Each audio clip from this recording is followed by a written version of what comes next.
बिस्मिल्लाहिर्रहमानिर्रहीम। अस्सलामुअलैकुम वरहमतुल्लाहि वबरकातुहू। क्या 9/11 वाकई दुनिया की तारीख का सबसे बड़ा दहशतगर्दाना हमला था? 9/11 का जिक्र आती ही हर इंसान के ज़हन में दहशतनाक मनाजिर आ जाते हैं। वर्ल्ड ट्रेड सेंटर की जड़ें जमीन बोस होती नजर आती हैं और चारों तरफ खौफ और तबाही का आलम छा जाता है। ये वो लम्हा था जब पूरी दुनिया ने अपनी सांसें रोक ली। ये वो लम्हा था जब इंसानियत को झंझोड़ दिया गया। इस वीडियो में हम 9/11 के हर पहलू का बारीक बीनी से जायजा लेंगे। इस हमले के पीछे छुपी हकीकतों को बेनकाब करेंगे। उसामा बिन लादेन का किरदार क्या था और कैसे इस एक दिन ने दुनिया के मुस्तकबिल पर गहरे नकूश छोड़े। अगर आप यह जानना चाहते हैं कि इस वाक़ये के असरात आज भी दुनिया पर किस तरह कायम हैं, तो इस वीडियो को आखिर तक जरूर देखें। तो आइए शुरू करते हैं 9/11 की वो तफसील जो आपको हैरान कर देगी और शायद आपकी सोच को भी तब्दील कर दे।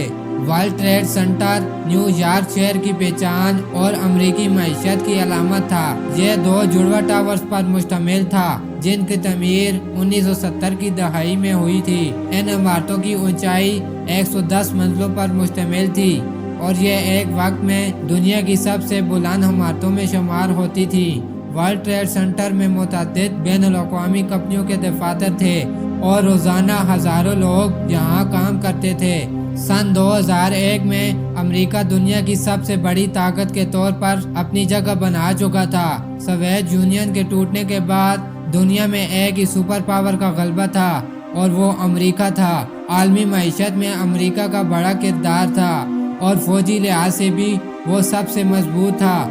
अमेरिका दुनिया के मुख्तलिफ खित्तों में अपनी ताकत के जरिए अपना असर रसूख बढ़ा रहा था, खास तौर पर मशरक़ वस्ता में जहां तेल के वसाइल पर कंट्रोल अहम था। इसी दौरान अमेरिका को दहशतगर्दी के बढ़ते हुए खतरात का सामना भी था। अल-कायदा जैसे दहशतगर्द गिरोह अपनी कार्रवाइयां बढ़ा रहे थे, लेकिन 2001 से पहले अमेरिका में कोई बड़ा हमला नहीं हुआ था। ताहम अमेरिका हुकूमत को ये अंदाजा था कि अल-कायदा जैसे गिरोह इनके लिए खतरा बन सकते हैं, लेकिन 9/11 जैसा तबाहकुन हमला कोई तस्वर भी नहीं कर सकता था। 11 सितंबर 2001 को 4 तैयारों को दहशतगर्दों ने हाईजैक किया। ये हाईजैकिंग उसामा बिन लादेन की क़यादत में अल-कायदा की दहशतगर्दों ने की। दहशतगर्दों ने तैयारे को हाईजैक करने के लिए चाकू और दीगर हथियार इस्तेमाल किए। इन्होंने तैयारों के पायलट्स और अमले को यरगमाल बनाया और फिर तैयारों को अपने कंट्रोल में ले लिया। इन हाईजैकर्स का मकसद अमेरिका के अहम मकामात जैसे वर्ल्ड ट्रेड सेंटर और पेंटागन को निशाना बनाना था। सुबह 8:46 पर पहला हमला हुआ जब एक हाईजैक किया गया अमेरिकी एयरलाइन का बोइंग 767 तैयारा 110 मंजिला वर्ल्ड ट्रेड सेंटर के शुमाली टावर से टकरा गया। यह टक्कर इतनी शदीद थी कि पूरी इमारत लरस गई और एक बड़े धमाके के साथ आग के शोले आसमान की तरफ उठने लगे। लोगों को समझ नहीं आया कि ये क्या हो रहा है। न्यूज़ चैनल्स ने इस वाक़ये को एक हादसा समझा और फौरी कवरेज शुरू कर दी, लेकिन ये सिर्फ आगाज था। सुबह 9:03 पर दूसरा बोइंग 767 तैयारा जो कि यूनाइटेड एयरलाइन की परवाज 175 था, जनूबी टावर से टकरा गया। इस वक्त ये वाज़ेह हो चुका था यह कोई हादसा नहीं बल्कि एक मंसूबा बंद दहशतगर्दाना हमला था। दोनों टावर्स में आग भड़क रही थी और न्यूयॉर्क शहर के लोगों के दिलों में खौफ की लहर दौड़ चुकी थी। टावर्स के अंदर हजारों लोग थे और उनमें से बेशतर का फरार मुमकिन नहीं था। धुएं और मलबे ने बचाव के तमाम रास्ते बंद कर दिए थे। ये वो लम्हा था जब दुनिया हैरत ज़दा होकर टेलीविजन पर इन मनाजिर को देख रही थी और लोग दुआ कर रहे थे कि ये खौफनाक ख्वाब खत्म हो जाए। 9/11 का हमला सिर्फ न्यूयॉर्क तक महदूद न था। सुबह 9:37 पर अमेरिकी एयरलाइन की परवाज 77 जो कि एक बोइंग 757 का तैयारा था, वाशिंगटन डीसी के पेंटागन यानी अमेरिका के दिफाई हेडक्वार्टर से टकरा गया। पेंटागन पर यह हमला एक वाज़ेह पैगाम था कि यह हमला न सिर्फ अमेरिकी मईशत बल्कि अमेरिकी फौजी ताकत को भी निशाना बना रहा है। पेंटागन की इमारत जुज़वी तौर पर तबाह हो गई और वहाँ भी कई लोग हलाक और जख्मी हुए।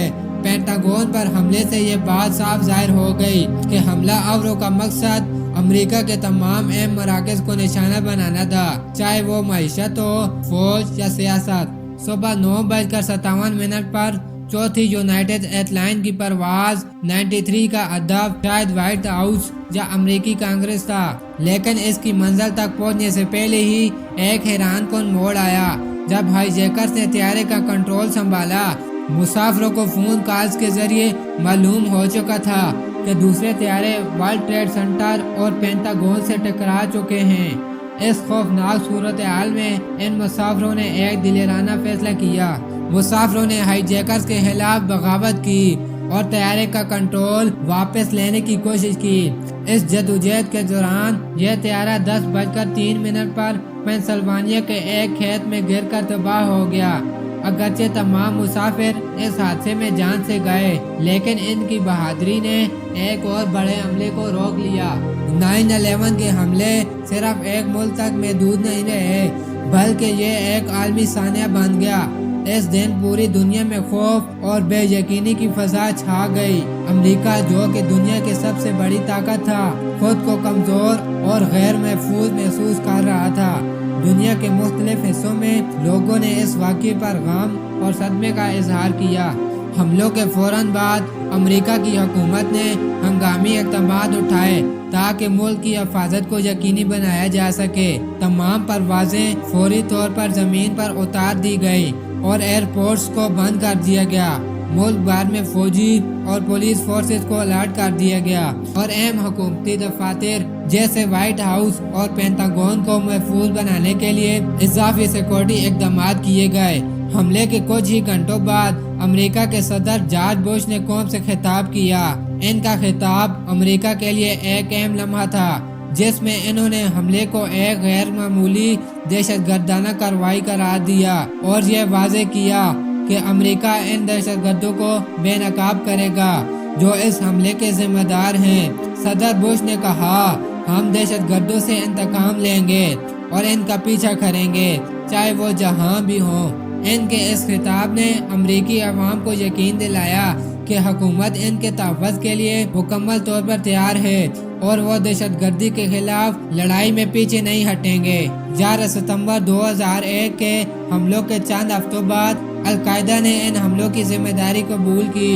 ओसामा बिन लादेन की क़यादत में अल-कायदा ने इस बात का ऐलान किया कि यह हमला अमेरिका की दुनिया भर में जालिमाना पुलिसों का इंतकाम था। इस दावे के बाद यह बात वाज़ेह हो गई कि ये हमले महज एक हादसा नहीं बल्कि एक सोचा समझा मंसूबा था, जिसका मकसद अमेरिका को निशाना बनाना और इसकी आलमी ताकत को चैलेंज करना था। ओसामा बिन लादेन ने हमले के बाद मुतअद्दिद वीडियो बयानात दिए जिनमें इसने खुलकर इन हमलों की हिमायत की। इसके बयानात में हमेशा ये कहा गया कि अमेरिका ने मुसलमानों के खिलाफ जुल्म और सितम किया है, खास तौर पर मशरिक़ वस्ता में इसकी फौजी मुदाखलों और फ़लस्तीन में इसराइल की हिमायत। ओसामा बिन लादेन के मुताबिक इन हमलों के जरिए वो अमेरिका को इसके जुल्म का एहसास दिलाना चाहते थे। 2004 में ओसामा बिन लादेन की एक वीडियो सामने आई जिसमें इसने 9/11 हमलों की खुलकर तारीफ की और कहा कि इन हमलों ने अमेरिका को एक नए दौर में दाखिल कर दिया है। इस वीडियो में ओसामा ने यह भी कहा कि इस हमले का मकसद न सिर्फ अमेरिका को नुकसान पहुंचाना था बल्कि दुनिया को यह दिखाना था कि मुसलमान मुत्तहिद होकर अमेरिका के खिलाफ उठ सकते हैं। दुनिया के मुख्तलिफ ममालिक ने भी इसकी मजम्मत की। सऊदी अरब, पाकिस्तान, तुर्की, मिस्र, ईरान, उर्दन, मुत्तहदा अरब अमारात, कतर, अलजायर, मलेशिया, बरतानिया, Canada, France, Germany, Japan, Australia, रूस, चीन, भारत, इन ममालिक ने 9/11 के हमले की मजम्मत की और आलमी सतह पर दहशतगर्दी के खिलाफ इत्तेहाद का इजहार किया। बैनुल-अक़वामी मीडिया ने 9/11 के हमलों को दुनिया के सबसे बड़े सानियों में से एक के तौर पर कवरेज दी। इस दिन के हमलों के बाद मीडिया ने हर लम्हे की तफसील को नशर किया اور دنیا بھر کے لوگ ٹیلی ویژن پر ان حملوں کے المناک مناظر دیکھ رہے تھے۔ نیو یارک شہر کی سڑکوں پر دوڑتے ہوئے لوگ ورلڈ ٹریڈ سینٹر کے تباہ ہوتے ہوئے ٹاورز اور پینٹاگون پر حملے کے مناظر نے دنیا کو چونکا دیا۔ مسلم چینلز الجزائر، مینا T V Al Arabiya, Iran Press T V, دوست ٹی وی پاکستان، غیر مسلم channels CNN، BBC، Fox News, MSNBC، CBS News, NBC News, FTV، ND T V India, یہ چینلز 9/11 کے حملے کی براہ راست کوریج پیش کر رہے تھے اور دنیا بھر کے ناظرین کو اس حملے کے بارے میں فوری معلومات فراہم کر رہے تھے۔ 9/11 کے حملوں کے فوراً بعد امریکہ نے افغانستان پر حملہ کرنے کا فیصلہ کیا۔ امریکہ کا الزام تھا کہ طالبان حکومت اسامہ بن لادن اور اس کی دہشت گرد تنظیم القاعدہ کو پناہ دے رہی ہے، جو کہ 9/11 حملوں کے ذمہ دار تھے۔ 7 اکتوبر 2001 کو امریکہ نے آپریشن انڈورنگ فریڈم کے تحت افغانستان میں اپنی فوجی کارروائی شروع کی۔ امریکی افواج نے افغانستان کے مختلف علاقوں پر بمباری کی اور طالبان کے فوجی ٹھکانوں کو نشانہ بنایا۔ چند ہفتوں میں طالبان حکومت کا خاتمہ کر دیا گیا اور افغانستان کے بیشتر علاقے امریکی افواج کے زیر کنٹرول آ گئے، لیکن طالبان کے کئی ارکان فرار ہو گئے اور انہوں نے پہاڑوں اور دور دراز علاقوں میں پناہ لے لی۔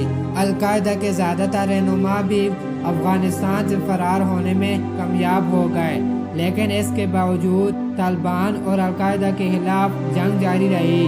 9/11 کے حملوں کے بعد امریکہ کا سب سے بڑا مقصد اسامہ بن لادن کو پکڑنا تھا۔ امریکہ نے اس کی تلاش کے لیے اپنی فوجی اور انٹیلیجنس کارروائیوں کو تیز کر دیا۔ القاعدہ کے خلاف جنگ میں اسامہ بن لادن کی گرفتاری کو انتہائی اہمیت دی گئی کیونکہ وہ حملوں کا ماسٹر مائنڈ تھا۔ امریکہ نے مختلف آپریشن کے ذریعے اسامہ کو تلاش کرنے کی کوشش کی۔ افغانستان اور پاکستان میں کئی مرتبہ فوجی آپریشن کیے گئے، لیکن اسامہ بن لادن ہمیشہ مختلف مقامات پر روپوش رہتا تھا۔ اس کے بارے میں معلومات حاصل کرنے کے لیے دنیا بھر کے انٹیلیجنس ایجنسیوں نے مشترکہ کام کیا اور مختلف آپریشن کے ذریعے اس کی ممکنہ پناہ گاہوں کی تلاشی کی گئی۔ اسامہ بن لادن کی روپوشی کا سلسلہ کئی سال تک جاری رہا اور اس کے متعلق افواہیں بھی گردش کرتی رہیں۔ امریکہ کے لیے یہ ایک طویل اور پیچیدہ عمل تھا جس میں کئی رکاوٹیں آئیں، مگر بالآخر 2 مئی 2011 کو امریکی نیوی سیلز نے پاکستان کے شہر ایبٹ آباد میں اس کا ٹھکانہ دریافت کیا اور اسامہ بن لادن کو ہلاک کر دیا۔ اس کارروائی کے بعد امریکہ نے کہا وہ اپنے مقصد میں کامیاب ہو گیا اور 9/11 کے حملوں کی بعد کی ایک اہم جنگ جیت چکا ہے۔ افغانستان میں 2001 سے 2021 تک جاری رہنے والی جنگ دنیا کی سب سے طویل اور تباہ کن جنگوں میں سے ایک تھی، جس نے دونوں طرف سے لاکھوں افراد کی زندگیاں متاثر کی اور خطے کے استحکام کو نقصان پہنچایا۔ افغانستان میں جاری جنگ کے دوران لاکھوں معصوم شہری جنگ کا شکار بنے۔ تخمینے کے مطابق 47,000 سے زائد افغان شہری اس جنگ میں ہلاک ہوئے۔ شہری ہلاکتیں زیادہ تر امریکی اور اتحادی افواج کے فضائی حملوں، طالبان کے خودکش دھماکوں اور عسکریت پسندوں کے حملوں کی وجہ سے ہوئیں۔ یہ جنگ شہریوں کے لیے سب سے زیادہ تباہ کن ثابت ہوئی کیونکہ جنگی حالات کے بعد عام لوگ سب سے زیادہ متاثر ہوئے۔ افغانستان کی سیکورٹی فورسز نے طالبان اور دیگر عسکریت پسندوں کے خلاف جنگ میں کلیدی کردار ادا کیا۔ جنگ کے دوران تقریباً 66,000 سے زائد افغان سیکورٹی فورسز کے اہلکار اپنی جانیں گنوا بیٹھے۔ افغان فوج اور پولیس کو امریکی حمایت حاصل تھی، لیکن طالبان کی مضبوط مزاحمت اور حملوں کے نتیجے میں ان کے نقصان بہت زیادہ ہوئے۔ طالبان اور دیگر عسکریت پسند گروپ جن میں القاعدہ کے جنگجو بھی شامل تھے اس جنگ میں سب سے بڑے فریق تھے۔ مختلف اندازوں کے مطابق جنگ میں 51,000 سے زائد طالبان اور دیگر عسکریت پسند جنگجو ہلاک ہوئے۔ طالبان نے مزاحمت جاری رکھی اور جنگ کے دوران کئی اہم علاقوں پر دوبارہ قبضہ کیا۔ اس جنگ میں امریکہ اور اس کے اتحادی ممالک نے بڑی تعداد میں فوجی بھیجے۔ جنگ کے دوران 2400 سے زائد امریکی فوجی ہلاک ہوئے، جبکہ دیگر اتحادی افواج کے سینکڑوں اہلکار بھی اپنی جانیں گنوا بیٹھے۔ اس کے علاوہ ہزاروں امریکی فوجی زخمی ہوئے اور جنگی صدمے کا شکار ہوئے، جس کے اثرات ان کی زندگیوں پر جاری ہیں۔ افغانستان کی جنگ امریکہ کے لیے مالی لحاظ سے بھی ایک بڑی آزمائش ثابت ہوئی۔ تخمینے کے مطابق اس جنگ پر امریکہ نے $2 ٹریلین یعنی 2000 ارب ڈالر خرچ کیے۔ اس میں فوجی کارروائیوں، فضائی حملوں، زمینی آپریشن اور افغانستان کی تعمیری نو کے اخراجات شامل ہیں۔ جنگ کے دوران افغانستان میں انفراسٹرکچر کی بہتری اور عوامی سہولتوں کے قیام کے لیے بھی امریکہ نے بڑی سرمایہ کاری کی، لیکن اس کے نتائج محدود رہے۔ افغانستان میں جاری اس جنگ نے ملک کو تباہی کے دہانے پر پہنچا دیا۔ امریکی افواج کی واپسی کے بعد 2021 میں طالبان نے دوبارہ اقتدار حاصل کر لیا، جس سے یہ ظاہر ہوتا ہے کہ 2 دہائیوں کی جنگ اور بے پناہ سرمایہ کاری کے باوجود افغانستان میں پائیدار امن قائم نہ ہو سکا۔ یہ جنگ عالمی سطح پر دہشت گردی کے خلاف مہم کا ایک حصہ تھی، لیکن اس کے انسانی اور مالی نقصانات نے اس بات پر سوالات کھڑے کر دیے کہ کیا دہشت گردی کے خلاف جنگ میں واقعی کامیابی حاصل کی جا سکی۔ افغانستان کی جنگ نے لاکھوں افغان شہریوں اور ہزاروں فوجیوں کی جانیں لیں، جبکہ امریکہ اور اس کے اتحادیوں کو بھاری مالی نقصان اٹھانا پڑا۔ اس جنگ نے نہ صرف افغانستان کی معیشت اور سوسائٹی کو تباہ کیا، بلکہ امریکی معیشت پر بھی بھاری بوجھ ڈالا۔ جنگ کے طویل مدتی اثرات ابھی بھی محسوس کیے جا رہے ہیں اور دنیا بھر میں دہشت گردی کا خطرہ باقی ہے۔ کیا آپ سمجھتے ہیں کہ امریکہ نے 9/11 کے بعد افغانستان اور مشرق وسطی میں جو کارروائیاں کی وہ انصاف پر مبنی تھی یا اس نے حالات کو مزید بگاڑ دیا؟ نیچے کمنٹس میں اپنے خیالات شیئر کریں۔ دوستو، امید ہے کہ آپ کو ہماری یہ تفصیلی ویڈیو پسند آئی ہوگی۔ 9/11 اور اس کے بعد کے واقعات نے دنیا میں بڑے پیمانے پر تبدیلیاں لائیں۔ اگر آپ کو ہماری ویڈیو پسند آئی تو ہمارے چینل اسلام ود فیصل کو سبسکرائب کریں اور ویڈیو کو لائک کریں۔ اگلی ویڈیو تک کے لیے اللہ حافظ۔